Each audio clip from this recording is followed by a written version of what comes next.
Hey guys, and welcome back to this channel. In this video I'll be showing you guys how you can remove watermark on CapCut PC.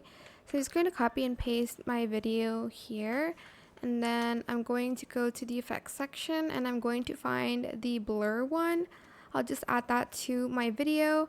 Then I'll just go to the mask section under video here, select the rectangle, and then adjust like this, and I'm just going to, you can feather it out or you can just leave it, and that's it. I know you can still see it if you want to.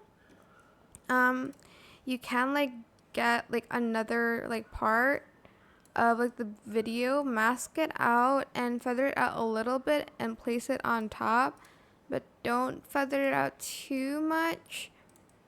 It's not the most perfect one, as you can see, but that is it for this video. I hope it was helpful for you guys. Don't forget to like, comment, share. Also subscribe to this channel if you haven't done that already.